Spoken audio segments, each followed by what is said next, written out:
देखो next is the, हम लोग किसकी बात कर रहे हैं, इलेक्ट्रॉनिक डिस्प्लेसमेंट्स की बात कर रहे हैं, और उसमें अब हम लोग किसकी बात करेंगे, रेजोनेंस की बात करेंगे। किसकी बात करेंगे, रेजोनेंस।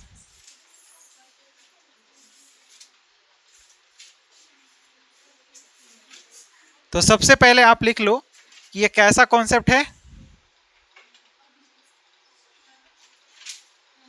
हाइपोथेटिकल कॉन्सेप्ट है। क्या है,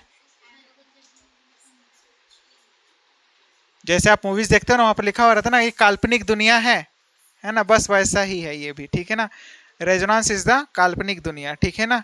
हाइपोथेटिकल कॉन्सेप्ट होता है ये, ठीक है ना। क्या होता है, हाइपोथेटिकल कॉन्सेप्ट है। कोई भी एक्सपेरिमेंटल जो है ना ऐसा नहीं देखा गया है, ये एक हाइपोथेटिकल कॉन्सेप्ट है, ठीक है। तो अब देखो कि जैसे कि मेरे पास क्या है ना, ओजोन है। क्या है, ओजोन। ये ओजोन का स्ट्रक्चर कुछ ऐसा ही रहा होता है। अगर हम बात करें तो यहाँ पर क्या रहा होगा, नेगेटिव चार्ज, और यहाँ पर क्या रहा होगा, पॉजिटिव चार्ज। कुछ ऐसा ही देखने को मिलेगा, है ना। तो अब बताओ, आप केमिकल बॉन्डिंग अगर थोड़ी से भी अगर पढ़े होगे तो फिर आप बताओ कि इसमें से एक बॉन्ड जो है ना क्या होना चाहिए, शॉर्टर होना चाहिए, और दूसरा बॉन्ड क्या होना चाहिए, लॉन्गर होना चाहिए, राइट। कौन सी बॉन्ड शॉर्टर होती है, जो डबल बॉन्ड होती है, ठीक है ना। जो डबल बॉन्ड होती है वो क्या होती है, शॉर्टर होती है। यानी कि ये बॉन्ड क्या होना चाहिए, should be shorter, and this bond should be longer. ये बॉन्ड शॉर्टर होनी चाहिए और ये बॉन्ड क्या होनी चाहिए, लॉन्गर होनी चाहिए, ठीक है ना। यानी कि बॉन्ड लेंथ का क्या होना चाहिए था, डिफरेंस होना चाहिए। सिंपल सा कंक्लूजन ये है कि bond length should be different, ठीक है ना। ये दोनों बॉन्ड का लेंथ जो है वो क्या होना चाहिए, डिफरेंट होना चाहिए था। अगर इस बॉन्ड को हम ए बोल दें और इस बॉन्ड को हम क्या बोल दें, बी बोल दें, तो bond length of A, bond length of A and B should be different. क्या होना चाहिए, शुड बी डिफरेंट। क्या होना चाहिए, डिफरेंट होना चाहिए था बॉन्ड लेंथ। बट एक्सपेरिमेंटली ये पाया गया कि दोनों का जो बॉन्ड लेंथ है ना वो क्या है, इक्वल है, ठीक है ना। बट एक्सपेरिमेंटली फाउंड दैट, क्या लिखोगे आप, but experimentally found that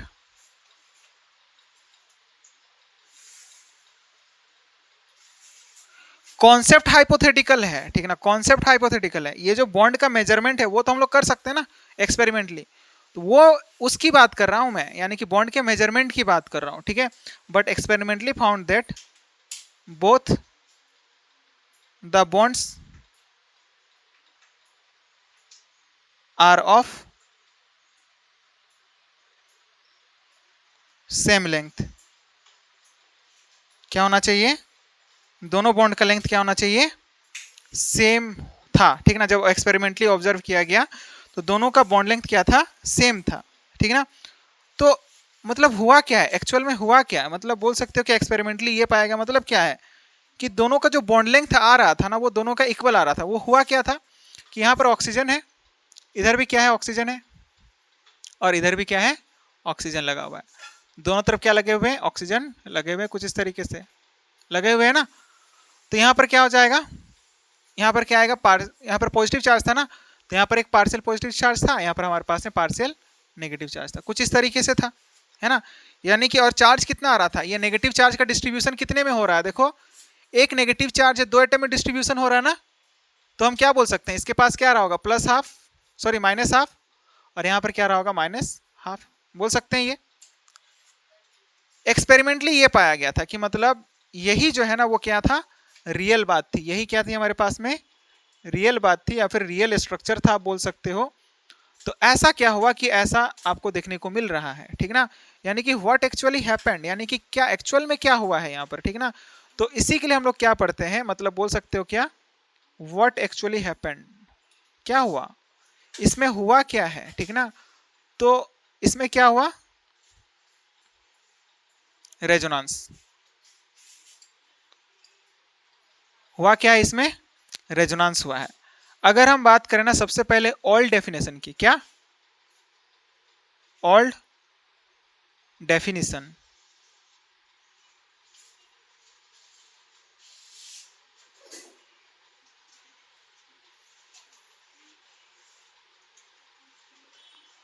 all definition की बात करें तो ऑल डेफिनेशन क्या था, जब हम लोग सिंगल स्ट्रक्चर से किसी एक कंपाउंड की सारे प्रॉपर्टी को डिस्क्राइब नहीं कर सकते हैं, उसके लिए हमें डिफरेंट स्ट्रक्चर ड्रॉ करने पड़ते हैं, ठीक है ना। क्या कहा हमने, जब हम लोग एक सिंगल स्ट्रक्चर से किसी एक कंपाउंड के सारे प्रॉपर्टी को डिस्क्राइब नहीं कर सकते हैं, उसके लिए हमें डिफरेंट स्ट्रक्चर की नीड पड़ती है, ठीक ना। किसकी नीड पड़ती है, डिफरेंट स्ट्रक्चर्स की नीड पड़ती है। वो जो डिफरेंट स्ट्रक्चर हम लोग बनाते हैं, उन्हीं स्ट्रक्चर को क्या कहा गया है, रेजोनेटिंग स्ट्रक्चर्स। और उस कॉन्सेप्ट का नाम दिया गया है रेजोनेंस। क्या नाम दिया गया है, रेजोनेंस। तो लिखो ऑल डेफिनेशन, पहले लिखो, क्या लिखोगे, व्हेन ए सिंगल स्ट्रक्चर, क्या लिख लोगे आप,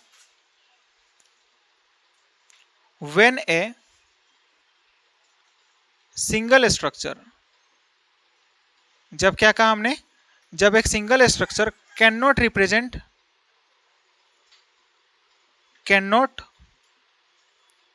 रिप्रेजेंट ऑल द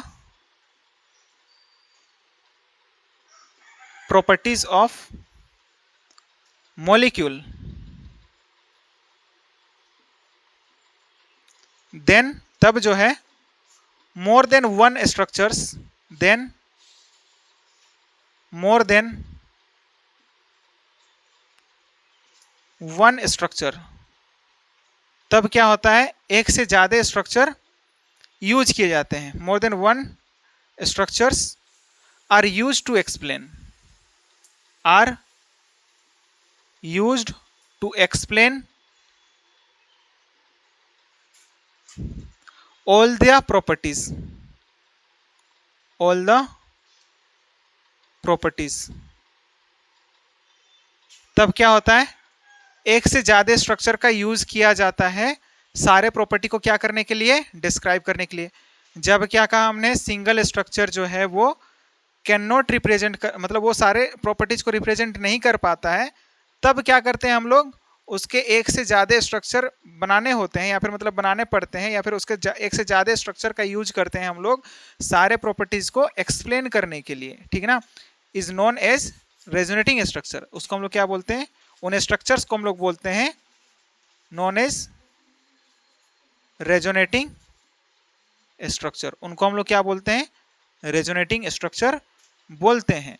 और इन्हीं को क्या कहा जाता है, रेजोनेटिंग के अलावा कैनोनिकल स्ट्रक्चर भी कहा जाता है। कैनोनिकल स्ट्रक्चर क्या कहा जाता है, कैनोनिकल स्ट्रक्चर कहा जाता है। बोलो बात समझ में आई, कि जब एक सिंगल स्ट्रक्चर जो है ना रिप्रेजेंट नहीं कर पाता है all the properties of molecule, then more than one structure are used to explain all the properties known as resonating structure. तब हम लोग एक से ज्यादा स्ट्रक्चर क्या करते हैं, यूज करते हैं, क्या करने के लिए, to explain all the properties. बाद बाकी जो प्रॉपर्टीज हैं जिनको कि एक्सप्लेन नहीं कर पा रहे हैं, उनको एक्सप्लेन करने के लिए एक से ज्यादा स्ट्रक्चर बनाते हैं। और जो एक से ज्यादा स्ट्रक्चर हम लोग बनाते हैं, उन्हीं को हम लोग क्या कहते हैं, रेजोनेटिंग स्ट्रक्चर कहते हैं। और मोस्ट इंपॉर्टेंट बात यही है कि रेजोनेटिंग स्ट्रक्चर बनाएंगे कैसे, ठीक है ना, क्योंकि बहुत बार क्वेश्चन आपको यही पूछा जाएगा कि कितने रेजोनेटिंग स्ट्रक्चर बनेंगे, और रेजोनेटिंग स्ट्रक्चर बनाने के लिए नहीं आएगा आपको तो फिर दिक्कत होगी। देखो, और अगर हम बात करें इलेक्ट्रॉन के ट्रांसफर के एरो का कॉन्सेप्ट बात कर लिया था हम लोगों ने, ठीक है ना। एरो का कॉन्सेप्ट कोई नहीं आया था क्या उस दिन क्लास में, सब आए थे ना, नहीं आए थे। एरो के कॉन्सेप्ट के बारे में बात कर लिया था। स्टेट एरो होगा मतलब क्या, रिएक्शन एरो होगा, ठीक है ना, समझ में आ रही है आपको बात। और अगर क्या होगा, मल्टी स्टेप रिएक्शन है तो फिर मल्टी स्टेप वाले एरो होंगे हमारे पास में। और अगर इलेक्ट्रॉन का ट्रांसफर हो रहा है तो कर्ल वाला एरो होगा। अगर सिंगल इलेक्ट्रॉन का ट्रांसफर हो रहा है तो कर्ल में ही हम लोग को क्या करना है, डबल हेडेड एरो शो करना है, ठीक है ना। मतलब डबल हेडेड मतलब क्या, मतलब फुल हेडेड एरो, ठीक है ना। और हाफ हेडेड एरो कब शो करते हैं, जब सिंगल इलेक्ट्रॉन का ट्रांसफर हो रहा होगा, ठीक है ना। और कर्ली दिखाना है जब इलेक्ट्रॉन का ट्रांसफर होता है ना, कर्ल एरो को से हम लोग रिप्रेजेंट करते हैं। बताओ इधर लिखना हो चुका है, मिटा दूं।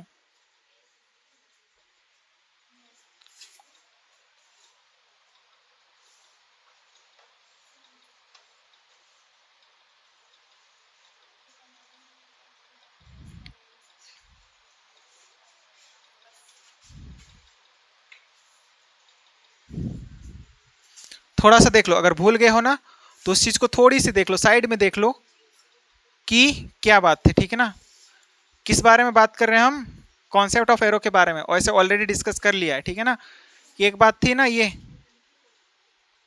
सॉरी यहां से चलो रिप्रेजेंट करना शुरू करते हैं। ये किसको बताता है? रिएक्शन प्रोग्रेस को, ठीक है। और अगर कहीं पर आपको ऐसा कुछ देखने को मिले, ऐसा कुछ ऐसा लिखा हुआ मिला है, मतलब क्या? रिएक्शन जहां पर नहीं हो रही है, reaction do not take place, जहां पर की reaction do not takes places. और क्या बात थी बताओ, कि अगर कर्ल एरो है तो मतलब क्या है? ये किसको बताएगा? मूवमेंट ऑफ इलेक्ट्रॉन को बताता है। किसको बताता है? इसको हम लोग क्या बोलते थे? कर्ल एरो बोलते थे ना। क्या बोलते थे? कर्ली एरो, घुमावदार है ना। और ये किसको बताता है? ट्रांसफर ऑफ टू इलेक्ट्रॉन को बताता है। किसको रिप्रेजेंट करता है ये? Transfer of two electrons. और अगर क्या रहा होगा ना, कि अगर मेरे पास क्या रहा होगा, सिंगल हेडेड एरो कुछ इस तरीके से रहा होगा, तो उसको हम लोग क्या बोलेंगे? कर्ल हाफ हेडेड एरो बोलेंगे इसको हम लोग, ठीक ना। क्या बोलेंगे? Curly half headed arrow.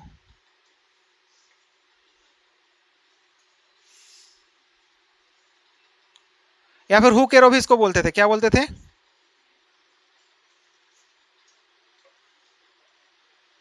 ये किसके लिए होता है? Transfer of single electron. किसके लिए होता है? Transfer of single electron.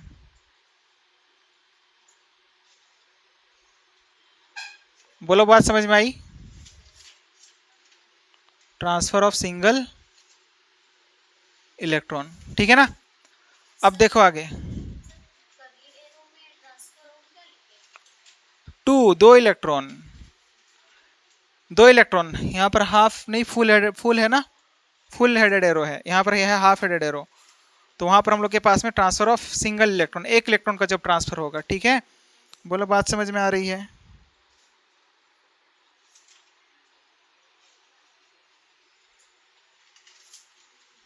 अब देखो आगे, आगे क्या है? बेंजीन। बेंजीन आप जानते हो, नाम सुने हो बेंजीन का? नहीं सुने हो? और एक एरो होगा जो कि हमारे पास में डबल हेडेड कुछ इस तरह से रहा होगा।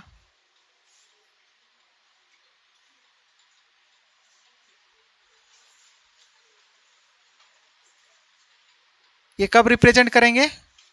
Arrow between two resonating structure. क्या बोल सकते हो आप? हुक्ड एरो यहां पर था ना।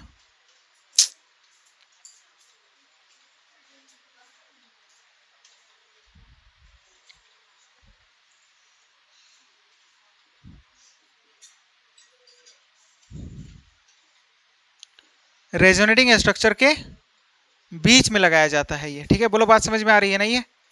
अब नेक्स्ट देखो,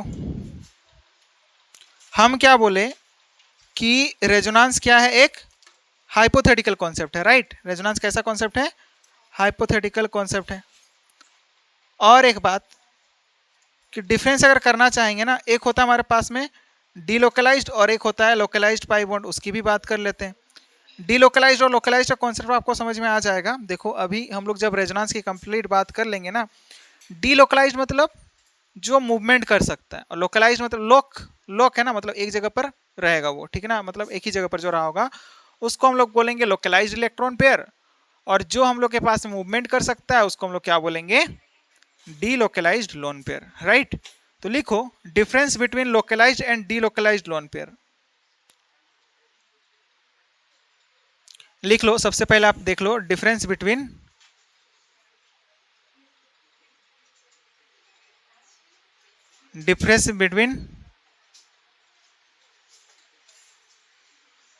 localised and delocalised electron pair, ठीक ना। तो देखो, डीलोकलाइज्ड इलेक्ट्रॉन्स किसको बोलते हैं? लोकलाइज्ड और डीलोकलाइज्ड। तो एक तरफ देखो लोकलाइज्ड, जैसे कि ये cyclic ring, 6 member cyclic ring है, इसमें क्या है? पाई बॉन्ड है। कहीं पर भी आप पाई बॉन्ड लगा दो, यहां पर कहीं पर भी क्या लगा दो? पाई बॉन्ड लगा दो, तो ये क्या हो जाएगा? लोकलाइज्ड हो जाएगा। और डीलोकलाइज्ड की बात करें तो डीलोकलाइज्ड क्या हो जाएगा बताओ? डीलोकलाइज्ड का मतलब होता है मूवमेंट। क्या? चलता फिरता इलेक्ट्रॉन पेयर, ठीक है ना, क्या चलता फिरता इलेक्ट्रॉन। तो अगर हम बेंजीन के बारे में बात करें ना, तो बेंजीन में क्या होता है कि यहाँ पर ऑल्टरनेटिव में पाई इलेक्ट्रॉन्स प्रेजेंट रहे होते हैं। आप चाहो तो इसको ऐसा दिखाओ, चाहो तो आप ऐसा दिखा सकते हो, क्योंकि ये दोनों रेजोनेटिंग स्ट्रक्चर हैं एक दूसरे के, इसीलिए हम लोग इनके बीच में क्या लगा रहे हैं, डबल हेडेड एरो लगा रहे हैं। बोलो बात समझ में आई। तो ये हमारे पास में डिलोकलाइज्ड है, ठीक है ना। और next is the O negative. अब बताओ क्या ये डिलोकलाइज अब कैसे करा वहां पर, उसके बारे में भी आगे बात करेंगे कि यहां पर से ये इलेक्ट्रॉन पेयर यहां पर जाता है, ये इलेक्ट्रॉन पेयर यहां पर जाएगा, ये इलेक्ट्रॉन पेयर यहां पर जाएगा, और कुछ इस तरह से ये पाई इलेक्ट्रॉन डेंसिटी जो है ना रिंग के अंदर क्या करता रहेगा, मूवमेंट करता रहेगा। तभी इसको क्या नाम दिया गया है, बेंजीन रिंग। क्या नाम दिया गया है,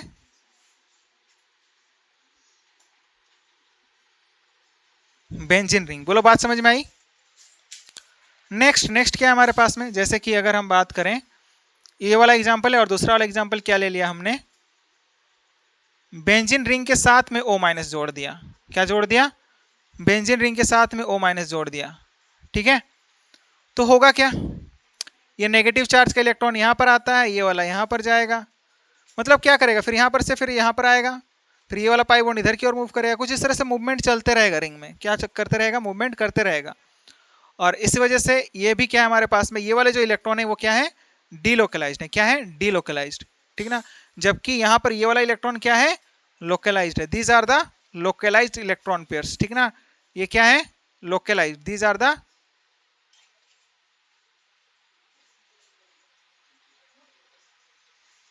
लोकलाइज्ड इलेक्ट्रॉन पेयर। क्या है, लोकलाइज्ड इलेक्ट्रॉन पेयर है। अब जैसे कि ओजोन में बात किया था हम लोगों ने, ओजोन का स्ट्रक्चर को आप देखना चाहोगे तो ओजोन का कैसा स्ट्रक्चर था बताओ। ऑक्सीजन था यहाँ पर, डबल बॉन्ड O था, और यहाँ पर ऑक्सीजन पर क्या था, नेगेटिव चार्ज, यहाँ पर क्या था, पॉजिटिव चार्ज, कुछ ऐसा ही था, है ना। और इसका रेजोनेटिंग स्ट्रक्चर आपको कैसा देखने को मिल रहा था, ये नेगेटिव चार्ज यहाँ पर जाएगा और ये पाई बॉन्ड फर्दर यहाँ पर शिफ्ट होगा। तो आपको क्या देखने को मिलेगा, यहाँ पर ऑक्सीजन ऑक्सीजन, और इधर भी ऑक्सीजन है, यहाँ पर डबल बॉन्ड रहा होगा और इधर कुछ सिंगल बॉन्ड आ जाएगा, नेगेटिव चार्ज, यहाँ पर क्या आ जाएगा, पॉजिटिव चार्ज, यहाँ पर पॉजिटिव चार्ज था। तो इनमें क्या आ रहा है, partial double bond, complete double bond है क्या, कहीं पर नहीं है। कभी इधर देखने को मिल रहा है, कभी उधर देखने को मिल रहा है, राइट। तो डबल बॉन्ड दोनों जगह पर आ रहा है, दोनों ऑक्सीजन दोनों तरफ के बॉन्ड में आ रहा है डबल बॉन्ड करेक्टर, बट वो कंप्लीट डबल बॉन्ड नहीं है, ना ही कंप्लीट वो सिंगल बॉन्ड है, ठीक ना। वो दोनों के बीच में लाई कर रहा है, और इसी वजह से इसको हम लोग क्या बोलते हैं, पार्शियल डबल बॉन्ड। क्या बोलते हैं,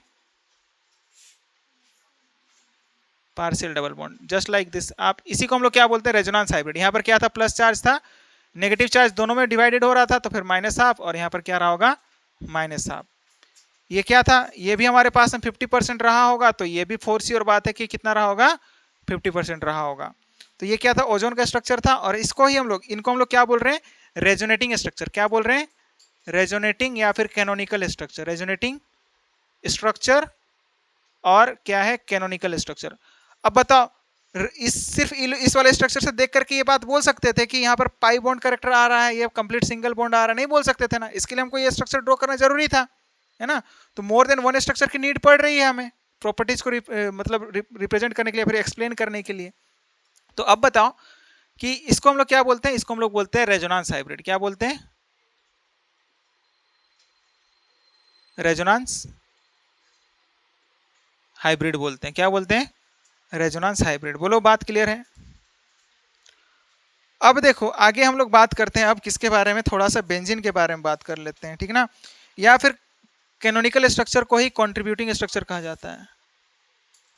समझा रहा हूँ, ये इलेक्ट्रॉन कैसे मूवमेंट हुआ, ये सब चीजें नहीं समझ में आ रहा ना, अभी बताएंगे, ठीक है ना, कि कैसे इधर ही ऐसा ही क्यों मूवमेंट हो रहा है, इन सब के बारे में भी बात करेंगे। So don't worry about that, ठीक है ना। थोड़ा सा दिल थाम के बैठो, ठीक है ना, कि रेजोनेटिंग स्ट्रक्चर या फिर इसी को हम लोग क्या बोलते हैं, कैनोनिकल, या फिर इन्हीं को क्या कहा जाता है, कंट्रीब्यूटिंग स्ट्रक्चर। बोलो बात समझ में आई, ये बात रही होती है। तो ये मूवमेंट जो है ना, कैसे ये ऐसा हो रहा है और ऐसा ही क्यों हो रहा है, दूसरे तरीके से क्यों नहीं हो रहा है, क्यों नहीं मतलब इधर से इधर की तरफ आ रहा है, इन सब के बारे में बात करेंगे। और आगे अभी तो आगे बात कर लिया था ना, पॉजिटिव का मतलब क्या होता है, खाली ना, और नेगेटिव मतलब इलेक्ट्रॉन डेंसिटी। तो मूवमेंट हमेशा क्या होगा, हायर इलेक्ट्रॉन डेंसिटी से लोअर इलेक्ट्रॉन डेंसिटी की तरफ होगा, ठीक ना। तो इसी वजह से ऐसा देखने को मिलता है। अब सबके बारे में बात करेंगे, so don't worry about that. जैसे कि बेंजीन में अगर बात करें ना, इधर लिखना हो चुका है, बताओ मिटा दूं। बेंजीन में बात करें तो बेंजीन में आपको दो तरह के बॉन्ड दिखाई देते हैं, राइट। आप अगर मतलब रेजोनेंस नहीं पढ़े हो तो आपको दो तरह के बॉन्ड दिखाई देंगे, ठीक है ना। और वो दो तरह के बॉन्ड क्या होंगे, एक होगा आपके पास में सिंगल बॉन्ड और दूसरा क्या होगा, डबल बॉन्ड। ऐसा दिखाई दे रहा होगा, ठीक ना, बट होता नहीं है ऐसा। क्या बोलोगे आप कि ये बेंजीन है, बेंजीन रिंग है ये, यहाँ पर डबल बॉन्ड और कुछ ऐसा है कि नहीं। तो यहाँ पर दो तरह के बॉन्ड है, एक क्या है कार्बन कार्बन सिंगल बॉन्ड और दूसरा क्या है कार्बन कार्बन डबल बॉन्ड है, राइट, यही बात है। अगर सिंगल बॉन्ड के बारे में बात करेंगे तो क्या हो जाएगा 1.54 एंगस्ट्रॉम हो जाएगा, और अगर डबल बॉन्ड की बात करेंगे तो क्या हो जाएगा, कार्बन कार्बन डबल बॉन्ड का इसका बॉन्ड लेंथ होता है 1.34 एंगस्ट्रॉम, ठीक है ना। तो होना क्या क्या चाहिए था, ये क्या होना चाहिए था, लॉन्गर होना चाहिए था। अब तो डाटा ही लिख दिया हमने कि ये लॉन्गर होना चाहिए और ये क्या होना चाहिए, शॉर्टर होना चाहिए, है ना। बट यानी कि कहने का मतलब क्या है कि ये वाला बॉन्ड जो है ना वो क्या होना चाहिए, शॉर्टर होना चाहिए as compare to this bond should be longer. ये क्या होना चाहिए था, लॉन्गर होना चाहिए था, है ना। ये होना चाहिए था, बट व्हाट एक्चुअली हैपेंड, ठीक ना, मतलब होता क्या है। और देखो यहाँ पर जब ये अगर हम इसका रेजोनेटिंग स्ट्रक्चर बनाएंगे ना तो कैसे बन करके आता है, इसका रेजोनेटिंग स्ट्रक्चर कुछ इस तरीके से बन करके आएगा। ये पाई बॉन्ड यहाँ पर शिफ्ट होगा, ये पाई बॉन्ड यहाँ पर शिफ्ट होगा और ये पाई बॉन्ड यहाँ पर, कुछ इस तरह से आप दिखा दो कि यहाँ पर नेगेटिव सॉरी पाई बॉन्ड, यहाँ पर पाई बॉन्ड और यहाँ पर पाई बॉन्ड होगा ये। तो यहाँ पर हुआ क्या कि मतलब इस ऐसा हम लोग को देखने को मिल रहा है, मतलब एक्चुअल में क्या हुआ है। और ये एक्चुअल में हमारे पास में इन दोनों के बीच में कहीं पर हमारे पास में इन दोनों से ही हम लोग के पास में क्या बनाया जाएगा, रेजोनेंस हाइब्रिड बनाया जाएगा। यानी कि मतलब पाई बॉन्ड करेक्टर कहाँ कहाँ पर आ रहा है, आप देख लो पाई बॉन्ड का करेक्टर कहाँ कहाँ पर आ रहा है, सारे बॉन्ड्स पर आ रहा है ना पाई बॉन्ड का करेक्टर। एक्चुअली में क्या है यहाँ पर सारे बॉन्ड लेंथ क्या है, सेम है। और इसी को आप ऐसा भी दिखा सकते हो, समटाइम्स इसको ऐसा भी आप दिखा सकते हो, ऐसा, ठीक है। तो यहां पर सारे बॉन्ड क्या हैं, एक लेंथ के हैं, all bonds are of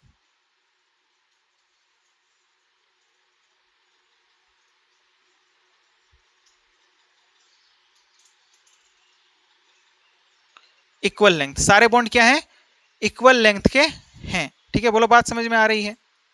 experiment होना क्या चाहिए था, ये होना चाहिए था, ये शुड बी वाला केस है, ये एक्सपेक्टेड वाला बात है, ये क्या है एक्सपेक्टेड वाली बात है। But what actually is all bonds are of equal length, सारे बॉन्ड क्या है इक्वल लेंथ के हैं, ठीक ना, ये बड़ी बात है।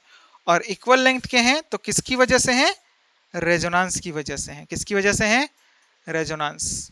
अब रेजोनेटिंग स्ट्रक्चर कैसे बनाएंगे, उनके कैरेक्टरिस्टिक्स क्या होते हैं, उन सबको देख लेते हैं, ठीक है। उसके बाद रेजोनेटिंग स्ट्रक्चर बनाना शुरू करेंगे कि कैसे रेजोनेटिंग स्ट्रक्चर बनाया जाएगा, ठीक ना। न्यू डेफिनेशन के बारे में भी बात करेंगे कि न्यू डेफिनेशन क्या होता है, ठीक है। और डिफरेंट तरह के जो मूवमेंट के केसेस होते हैं उनको भी हम लोग देखेंगे। तो सबसे पहले हेडिंग डालो कैरेक्टरिस्टिक्स, इधर लिखना हो चुका है, हो गया है ना, हाँ इधर हो गया है।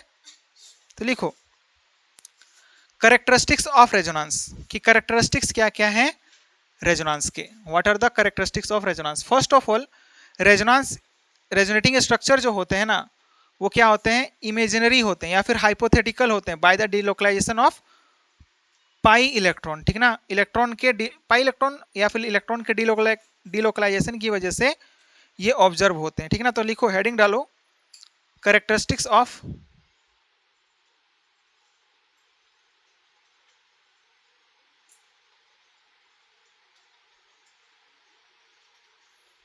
Resonance.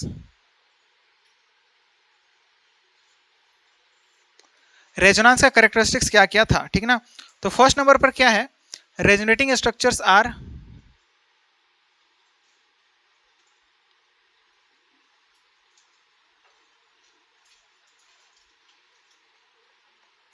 Resonating structures are imaginary और यू कैन से हाइपोथेटिकल। ये क्या होते हैं, इमेजिनरी होते हैं या फिर इन्हीं को क्या कहा जाता है, हाइपोथेटिकल। हाइपोथेटिकल ये रियल नहीं होते हैं, ठीक ना।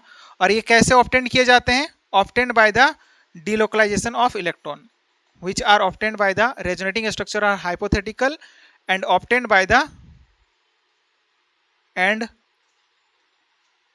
obtained by the delocalization of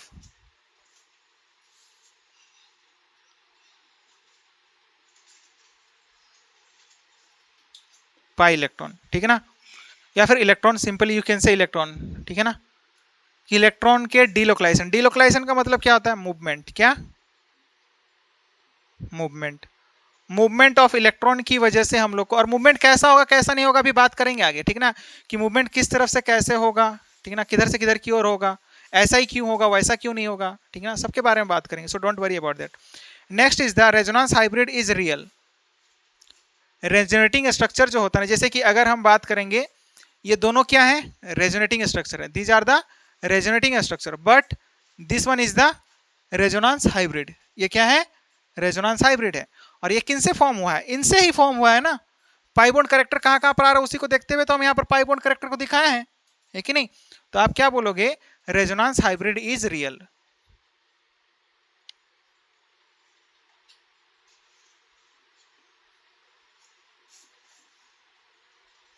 resonance hybrid क्या होता है? रियल होता है। Which is formed by the which is formed by the contribution of resonating और you can say canonical structure, जो कि किसकी वजह से फॉर्म होगा? किसके कंट्रीब्यूशन से फॉर्म होगा? रेजोनेटिंग स्ट्रक्चर के कंट्रीब्यूशन से फॉर्म होगा। किसके कंट्रीब्यूशन से? रेजोनेटिंग स्ट्रक्चर के कंट्रीब्यूशन से फॉर्म होता है। और रेजोनेंस जो है ना, एक मॉलिक्यूल के अंदर में ही हो रहा है ना। अगर आपने बॉन्डिंग पढ़ी होगी, वीक बॉन्ड में जब आपने पढ़ा होगा हाइड्रोजन बॉन्डिंग, हाइड्रोजन बॉन्डिंग दो तरह का होता है, एक होता है इंटरमोलिकुलर और एक होता है इंट्रामोलिकुलर। तो इंट्रा वर्ड कहाँ पर यूज किया जाता है? जहां पर विद इन मॉलिक्यूल बात हो रही होगी उसको हम लोग बोलते हैं इंट्रामोलिकुलर। क्या बोलते हैं? इंट्रामोलिकुलर, ठीक है ना। तो रेजोनेंस जो है ना वो क्या है? इंट्रामोलिकुलर प्रोसेस है, नॉट इंटरमोलिकुलर। तो थर्ड नंबर पॉइंट में आप इसी बात को लिख सकते हो, resonance is a intramolecular process, is a intra molecular process, not intermolecular. ये इंटरमोलिकुलर नहीं होता है। ये क्या होता है? इंट्रामोलिकुलर होता है। क्या होता है? इंट्रामोलिकुलर होता है, यानी कि मॉलिक्यूल के अंदर की ही बात हो रही है, मॉलिक्यूल के अंदर में ही सारी चीजें हो रही है। मॉलिक्यूल कोई दूसरे मॉलिक्यूल के साथ में इंटरेक्ट नहीं कर रहा है, बाहरी से उसका कोई भी लेना देना नहीं है, मॉलिक्यूल के अंदर ही हो रहा है। तभी तो हम लोग इसको क्या बोलते हैं? ये क्या होता है? रेजोनेंस जो होता है वो क्या होता है? परमानेंट इफेक्ट होता है, राइट? क्या होता है? परमानेंट इफेक्ट होता है। तभी तो हम लोग बोल पाते हैं ये बात। क्या होता है ये? परमानेंट, यानी कि मॉलिक्यूल जब तक है तब तक ये होता रहेगा, है ना, तब तक ये लगता रहेगा। And third point is the, third point क्या लिखोगे? No effect of temperature and pressure, ठीक ना, क्योंकि रेजोनेटिंग स्ट्रक्चर क्या है? इमेजिनरी है। तो टेम्परेचर और प्रेशर का कोई भी इफेक्ट देखने को नहीं मिलेगा रेजोनेटिंग स्ट्रक्चर पर। तो third number, fourth number point में लिख लो आप, no effect of temperature and pressure on resonating structure. तो फोर्थ नंबर पॉइंट में क्या लिख लोगे आप? फोर्थ नंबर पॉइंट में लिख लो, no effect of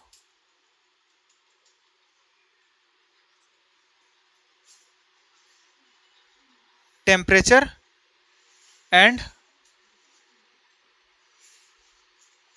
pressure because resonating structures are imaginary.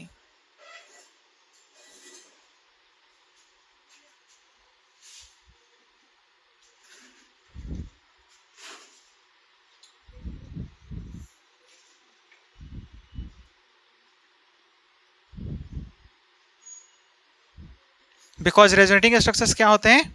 Imaginary होते हैं, ठीक ना। और जितना ज़्यादा स्टेबल रेजोनेटिंग स्ट्रक्चर होगा, more will be the contribution in resonance hybrid. हमने क्या बोला कि वो जो रेजोनेंस हाइब्रिड बनेगा ना, वो किससे बनेगा? रेजोनेटिंग स्ट्रक्चर को देखते हुए बनेगा। तो सबसे ज़्यादा जो कंट्रीब्यूशन होता है ना, मतलब तभी तो हम लोग उसको क्या बोल रहे हैं? कंट्रीब्यूटिंग स्ट्रक्चर्स बोलते हैं ना। उनके कंट्रीब्यूशन से क्या बनता है? रेजोनेंस हाइब्रिड बनता है। तो सबसे ज़्यादा जो कंट्रीब्यूशन होगा वो किसका होगा? जो सबसे ज्यादा स्टेबल रेजोनेटिंग स्ट्रक्चर होगा, क्या कहा हमने, जो सबसे ज्यादा स्टेबल रेजोनेटिंग स्ट्रक्चर होगा उसका कंट्रीब्यूशन रेजोनेंस हाइब्रिड में क्या होगा, सबसे ज्यादा होगा। बोलो बात समझ में आई, आई ना। तो लिखो more the stability of resonating structure, more will be the more the stability of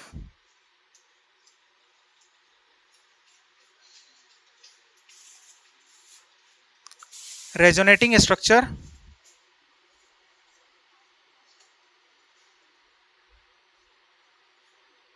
more will be the contribution in resonance hybrid, more will be the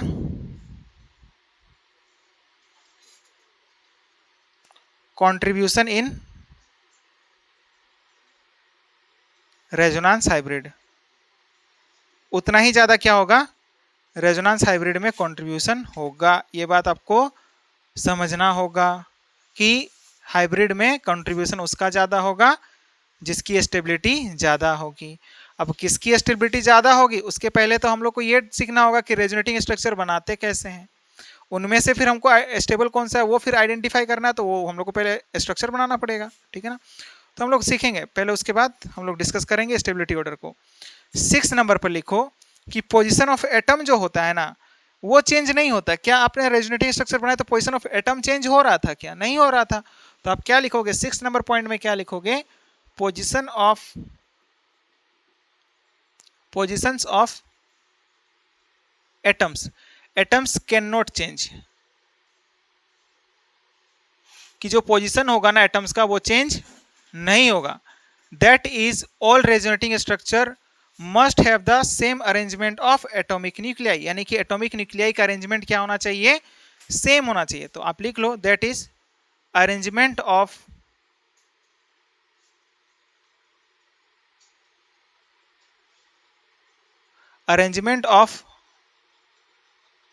atoms of arrangement of all atoms should be same, क्या होना चाहिए, same होना चाहिए। बोलो बात समझ में आई कि एटॉमिक न्यूक्लियाई का अरेंजमेंट क्या होना चाहिए, सेम होना चाहिए। कहने का मतलब क्या, थोड़ा समझो।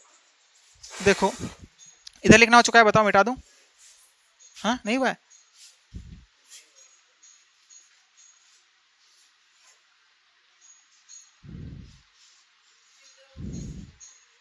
हाँ तो जैसे कि देखो एग्जाम्पल की बात करते हैं, ठीक ना। क्या बात बोल रहे हैं हम कि एटम्स के न्यूक्लियाई में कोई भी चेंज नहीं आएगा, यानी कि एटम्स का जो पोजीशन है ना वो चेंज नहीं होने वाला है, ठीक है, right.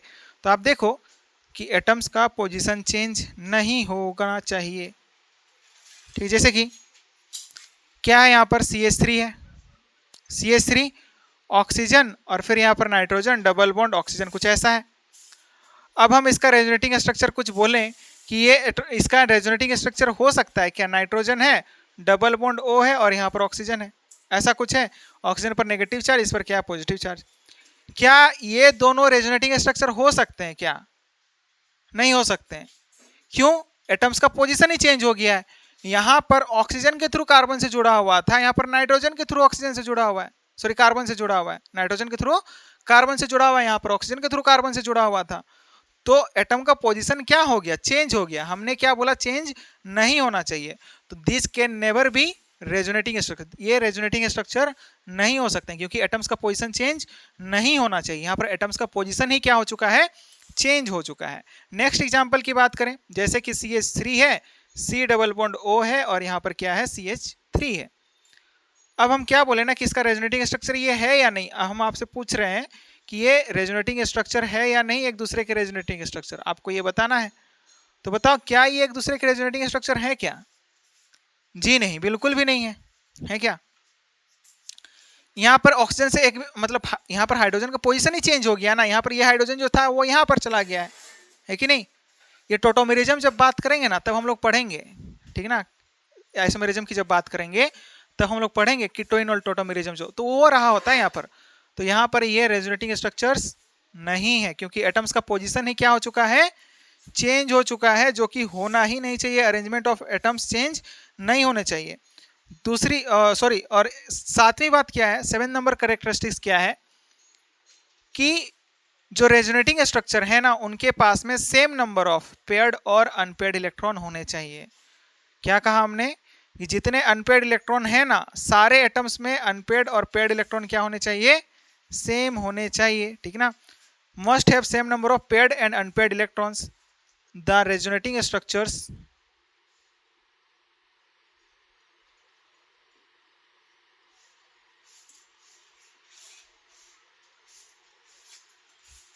must have same number of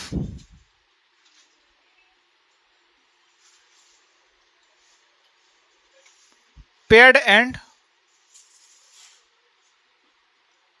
unpaired electron. क्या होना चाहिए, same number of paired and unpaired electron होना चाहिए, ठीक है ना।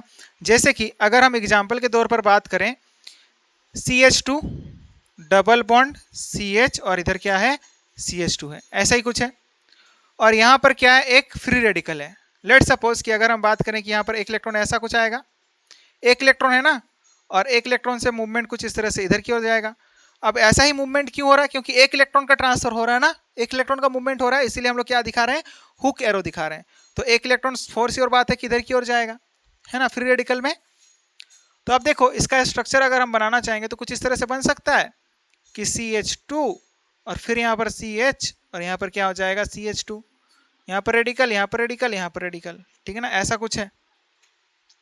अच्छा, यहाँ पर हम लेकर के नहीं आए, चलो इस वाले कार्बन एटम पर ले आए और इस वाले को नहीं लेकर के आए।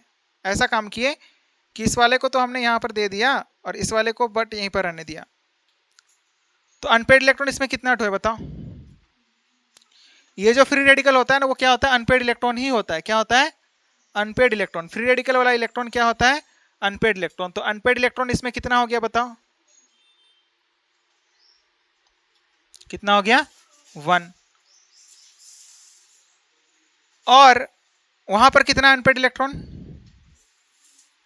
यहां पर अनपेड इलेक्ट्रॉन कितने हो गए, 3, 3 है ना, 3 हो गए। तो क्या ये रेजोनेटिंग स्ट्रक्चर हो सकते हैं, नहीं हो सकते। However they differ in the way of distribution, मतलब डिस्ट्रीब्यूशन में क्या है, डिफरेंस है, ठीक है ना। अनपेड इलेक्ट्रॉन क्या हमारे पास में, डिफरेंट है, ठीक है ना। क्या अनपेड नंबर ऑफ इलेक्ट्रॉन क्या है, डिफरेंट है। तो क्या ये रेजोनेटिंग स्ट्रक्चर होंगे एक दूसरे के, नहीं होंगे। अभी भी तो बताया कि अनपेड इलेक्ट्रॉन और पेयर्ड इलेक्ट्रॉन क्या होने चाहिए, सेम होने चाहिए। एंड 8th नंबर में आप क्या लिखोगे, चार्ज मस्ट बी कंजर्व्ड। जो चार्ज है ना, वो क्या होना चाहिए, कंजर्व्ड होना चाहिए। जैसे कि हम लोग कंजर्व मतलब क्या, जितना चार्ज फर्स्ट वाले स्ट्रक्चर में है, सेकंड वाले स्ट्रक्चर में भी क्या होना चाहिए, उतना ही चार्ज होना चाहिए, ठीक ना। Charge must be conserved in different resonating structure. मिटा दूं, बोलो मिटा दूं।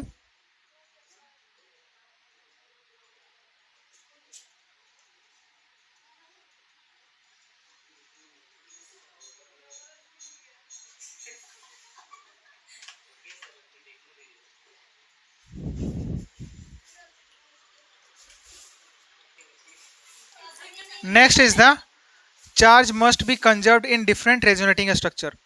चार्ज क्या होना चाहिए, कंजर्व्ड होना चाहिए। डिफरेंट रेजोनेटिंग स्ट्रक्चर्स में charge must be conserved. Charge क्या होना चाहिए, कंजर्व्ड होना चाहिए। क्या होना चाहिए, कंजर्व्ड। तो क्या लिखोगे, 8th नंबर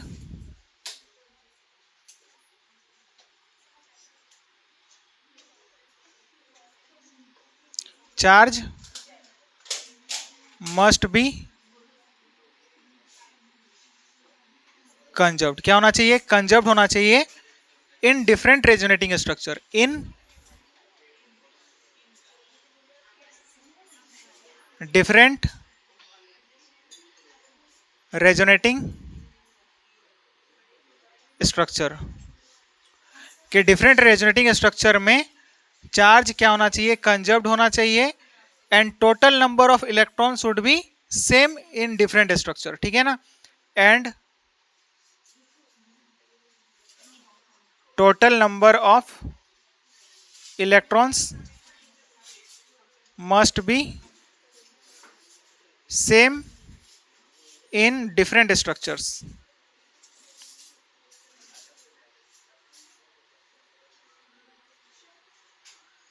कि डिफरेंट स्ट्रक्चर्स में नंबर ऑफ इलेक्ट्रॉन भी क्या होने चाहिए, सेम होने चाहिए, ठीक है ना। अगर डिफरेंट हुआ तो फिर वो एक दूसरे के रेजोनेटिंग स्ट्रक्चर नहीं होंगे, ठीक है ना। CH2 डबल बॉन्ड CH और यहाँ पर क्या आ गया CH2 नेगेटिव चार्ज। तो अब हम बोले कि क्या ये एक दूसरे के रेजोनेटिंग स्ट्रक्चर हैं। CH2 यहाँ पर नेगेटिव चार्ज, CH यहाँ पर नेगेटिव चार्ज, फिर यहाँ पर CH2 और यहाँ पर क्या है नेगेटिव चार्ज। तो इलेक्ट्रॉन काउंट करो तो यहाँ पर कितना आएंगे। यहाँ पर जब आप इलेक्ट्रॉन काउंट करोगे तो यहाँ पर से 6 इलेक्ट्रॉन हो गए, 2 हाइड्रोजन के बॉन्ड साथ में 4 इलेक्ट्रॉन हो गए यहाँ से। 4 2 6 और 2 8 और 2 कितने हो गए 10, 10 और 4 कितने हो गए 14, 14 और 4 18। तो कितने इलेक्ट्रॉन्स हो गए 18 इलेक्ट्रॉन्स। इसमें कितने इलेक्ट्रॉन्स हैं 18 electrons. That is all the resonating must have same total number of क्या होना चाहिए, चार्ज होना चाहिए and total number of electron होना चाहिए। बट उसमें आप काउंट करो, यहाँ पर 6 हो गए, 8 10 12 14 और फिर 16 और 4 कितने हो गए 20। तो कितने आ गए electron,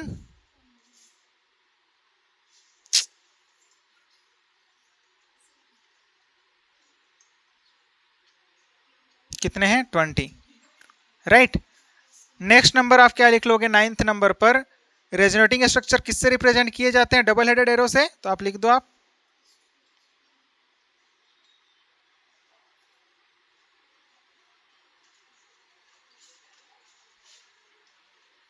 represented by double headed arrow. कुछ इस तरह से हम लोग क्या करते हैं रिप्रेजेंट करते हैं, ठीक है ना।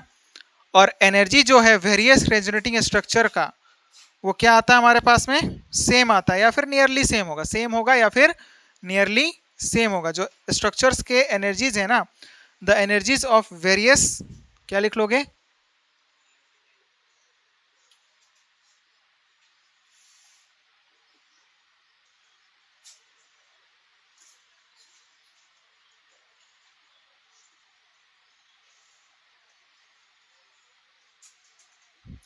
वेरियस रेजोनेटिंग स्ट्रक्चर्स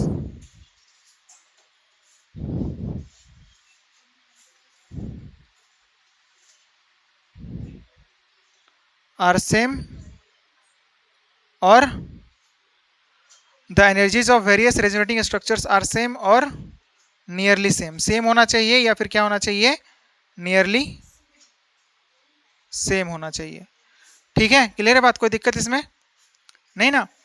अब देखो एटम जो भी पार्टिसिपेट करते हैं ना वो क्या होने चाहिए, एटम जो भी रेजोनेंस में पार्टिसिपेट करते हैं वो एक प्लेन पर होने चाहिए, ठीक ना। यानी कि कहने का मतलब क्या है, प्लेनर मॉलिक्यूल होना चाहिए। और प्लेनर के लिए क्राइटेरिया आज से आप याद रख लो फिलहाल के लिए कि sp जनरली क्या है, सारे एटम्स क्या होने चाहिए sp या फिर sp2 हाइब्रिडाइज्ड होने चाहिए। sp2 का शेप कैसा होता है, ट्राइगोनल प्लेनर, और sp का कैसा होता है, लीनियर होता है, मतलब एक प्लेन पर रहे होते हैं ना, कहने का मतलब एक प्लेन पर रहे होते हैं। तो आप उसी बात को लिखो कि atoms participating in resonance must be lies in same plane. Next characteristics is the atoms participating in resonance must lie in same plane। क्या लिखोगे,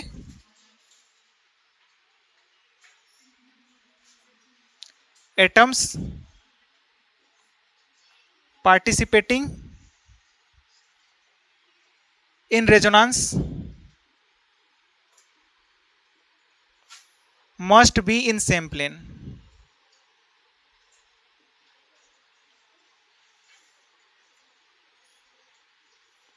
क्या होना चाहिए, एक प्लेन पर होना चाहिए। और एक प्लेन से कहने का मतलब क्या है, प्लेनर होना चाहिए, दैट इज प्लेनर। और प्लेनर का क्या मतलब हुआ, प्लेनर का मतलब हुआ जनरली क्या होना चाहिए, sp और sp2 होना चाहिए। क्या होना चाहिए, sp और sp2 हाइब्रिडाइज्ड होना चाहिए, ठीक है। बोलो बात समझ में आ रही है। जैसे कि नेक्स्ट बात कर ले हम एग्जाम्पल के बारे में, CH2 है, डबल बॉन्ड कार्बन CH यानी कि फिर CH पॉजिटिव और उसके बाद में CH3।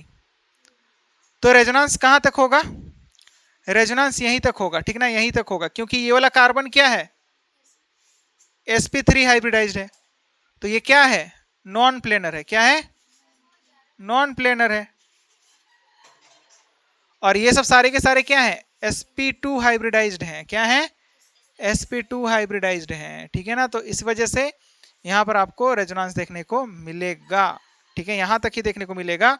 और इसका रेजोनेटिंग स्ट्रक्चर आपको कैसा देखने को मिलेगा, CH2, और ये बॉन्ड जो है यहाँ पर शिफ्ट होगा और आपको यहाँ पर CH, यहाँ पर positive charge, double bond CH, और यहाँ पर क्या रहा होगा, CH3 रहा होगा, ठीक है ना।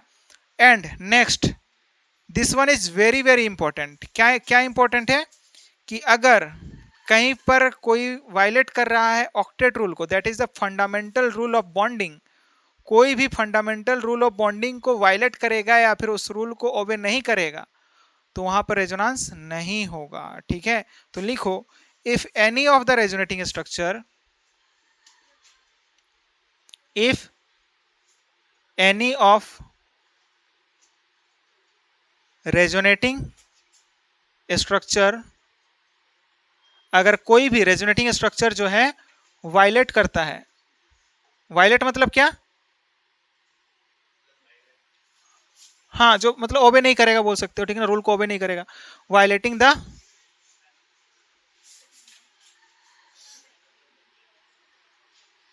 Fundamental rule of bonding, that is octet rule, that is octet rule, वो स्ट्रक्चर एक्सेप्टेबल नहीं होगा, वो स्ट्रक्चर जो होगा वो नॉट एक्सेप्टेबल होगा, क्या, नॉट एक्सेप्टेबल, ये एक्सेप्टेबल नहीं होगा। बोलो बात समझ में आ रही है।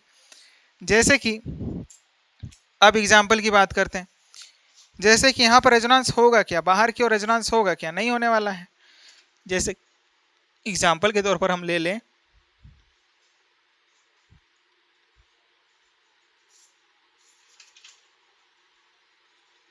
क्या इधर की ओर रेजोनेंस की ओर बढ़ेगा, इधर नहीं बढ़ेगा, वायलेट करेगा ना।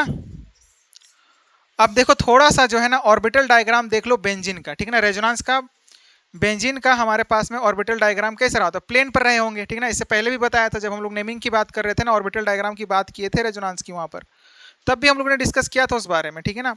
तो देखो स्ट्रक्चर कैसा होगा, ला दो कॉपी दो तो,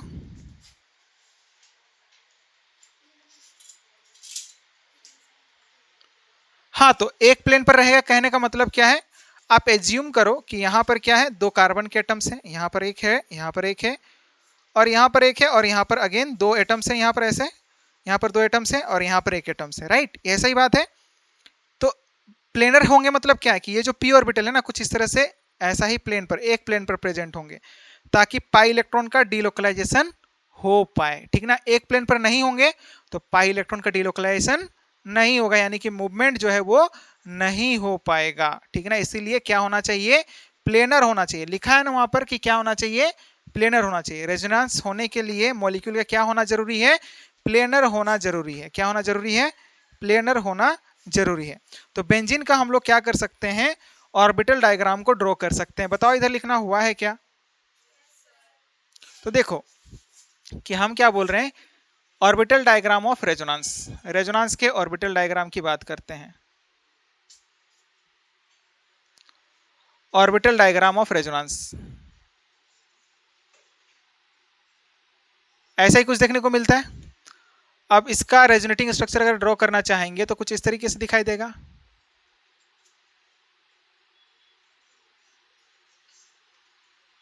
ये क्या है, पैरेलली पी ऑर्बिटल्स प्रेजेंट हैं, ये क्या है, पैरेलली पी ऑर्बिटल्स प्रेजेंट हैं, इन्हीं को हम लोग क्या बोल रहे हैं, मतलब बोल सकते हो क्या, यहां पर से क्या होगा, ओवरलैप करेंगे ये कुछ इस तरीके से, ठीक है। और यहीं पर हम ऑपोजिट भी दिखा सकते हैं, ठीक है ना, कैसे दिखा दें हम, जैसे कि आप देखो दूसरा वाला रेजोनेटिंग स्ट्रक्चर इसका बना देते हैं, तो यहां पर क्या हो जाएगा,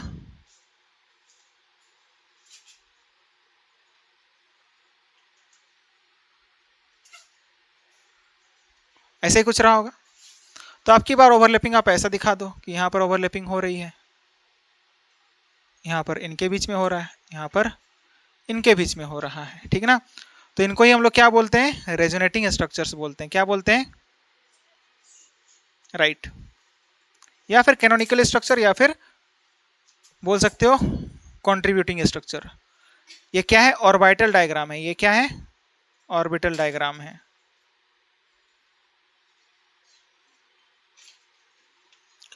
और ये क्या है, पी ऑर्बिटल्स हैं। क्या है, पी ऑर्बिटल्स,